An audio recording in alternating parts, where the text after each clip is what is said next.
Oi, meus amores, leitores e futuros leitores. Hoje eu tô aqui para falar para vocês sobre o livro Cercado de Psicopatas. O título por si só ele já chama, né, gente, bastante atenção.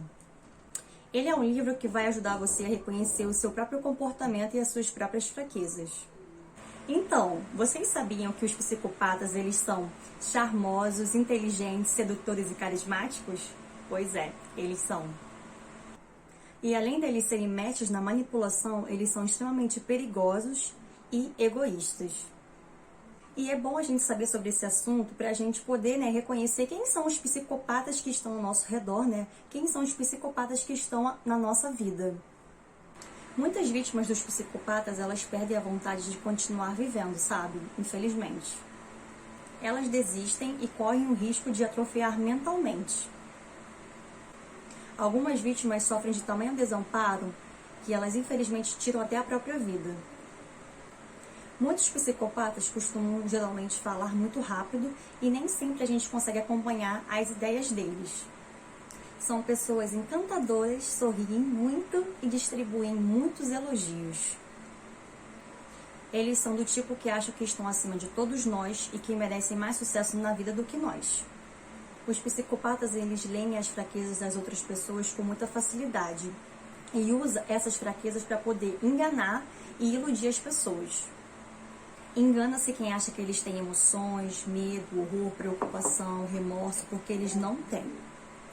Porém, podem simular tais emoções, porque nisso eles são ótimos, infelizmente. Um psicopata, ele sempre tem uma pessoa a quem culpar. Os problemas comportamentais precoces, eles já acontecem antes dos 12 anos. Jovens de 15 anos que cometem estupro, roubo, assalto e até mesmo assassinato, eles devem ser considerados fora do padrão de normalidade. Mas, Mila, como que eu me defendo de um psicopata? Vamos lá. Primeiro, aumente ao máximo o seu autoconhecimento. Segundo, aprenda a reconhecer o comportamento do psicopata.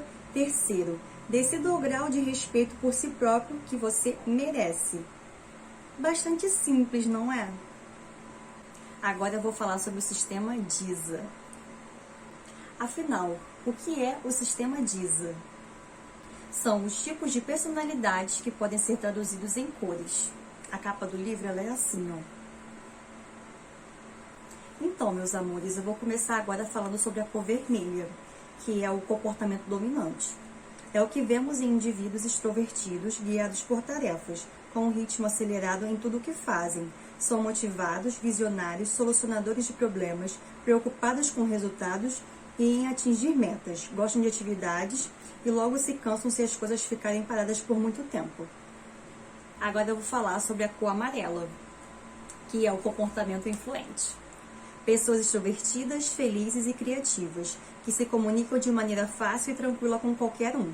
Também gostam de ritmo acelerado, mas não muito, mais motivadas pelo trato pessoal do que pela resolução de tarefas. Ficam rapidamente entediadas com muitos detalhes. Agora eu vou falar para vocês sobre a cor verde, que é o comportamento estável. Um comportamento mais reservado e introvertido são pessoas que preferem que o grupo se sinta bem e que não haja conflitos. Gostam de cooperação e são ótimas ouvintes. E por último, a cor azul, que é o comportamento analítico. Pessoas introvertidas e guiadas por tarefas que gostam de coisas bem organizadas e desejam trabalhar com método e estrutura. Apreciam a qualidade e raramente ou nunca deixam de escapar algum detalhe. E você, se identificou com qual cor ou todas as cores? Porém, existem outros modelos para poder explicar os comportamentos, mas o autor ele prefere usar a linguagem DISA. Porém, existem aqueles que não podem ser categorizados no sistema DISA, que são os sem cores, simbolizando os psicopatas. Então vamos lá. Os vermelhos são super representados entre os psicopatas? O que os psicopatas têm em comum com as pessoas vermelhas é a capacidade de suportar esse tipo de condições difíceis. Os psicopatas porque não se importam com os outros e os vermelhos porque são orientados para tarefas e problemas e não se intimidam diante de conflitos. Eles são pragmáticos e têm a sóbria percepção de que nem todos gostarão deles. É óbvio que prefeririam o contrário, assim como todo mundo, mas entendem que isso seria uma utopia, então seguem em frente. Os manipuladores amarelos são os psicopatas? E aí? Há semelhanças óbvias entre o comportamento amarelo e traços de psicopatia. Além disso, os amarelos são com frequência vistos como manipuladores. Acima de tudo, costumam exibir a própria importância, que é exatamente o que um verdadeiro psicopata faz sem pestanejar. Além disso, as pessoas amarelas tendem a culpar as outras quando tudo começa a dar errado, justo o que faz o psicopata.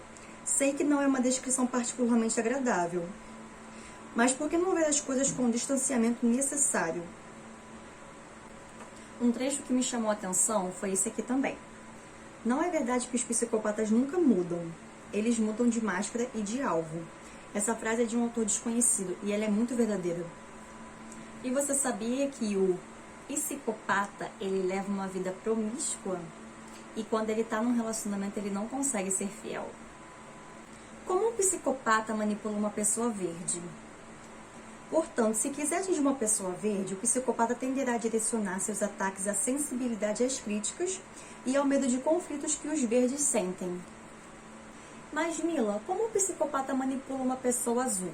Vamos lá. O azul é o indivíduo mais difícil de manipular. A razão é simples. Pessoas dessa cor têm plena noção do que está acontecendo.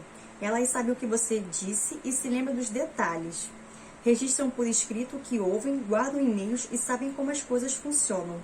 Adorei isso. E por incrível que pareça, muita gente vive na ilusão de que pode curar um psicopata. Vou dar um exemplo. Ele matou ou estuprou outras mulheres, é claro, mas eu sou diferente, sou capaz de curá-lo. Essa aqui é uma frase da página 268. Não caia nessa armadilha, porque a psicopatia ela não tem cura. Mas, Mila, como eu devo lidar com um psicopata? Os especialistas aconselham que devemos nos afastar dos psicopatas, manter o maior distanciamento possível. Mas e aí, qual a diferença entre você e o psicopata? A diferença é o senso moral. Você sente com todo o seu corpo o que é certo e o que é errado. Além disso, você se importa com os outros e não tem um desejo consciente de fazer mal a ninguém ao seu redor. Se algo do tipo porventura acontecer, você provavelmente se sentirá mal. Isso entre outros diversos fatores. É o que o torna humano. Aliás, os psicopatas não sentem nada. E todo mundo sabe que a manipulação ela existe. Ela existe tanto pro lado bom quanto pro lado ruim. É o que o John Austin fala. Se você não controlar sua mente, alguém a controlará. Fato. Enfim, conhecimento é poder. E eu espero, ter gostado vocês a quererem ler esse livro. Esse livro, ele é um autoconhecimento fora do comum. E no final dele ainda tem dicas de como você enfrentar os seus medos, que é exatamente enfrentando-os. E é isso, meus amores. Espero que vocês tenham gostado da resenha. Vou aguardar o feedback de vocês. Um beijo grande e até a próxima.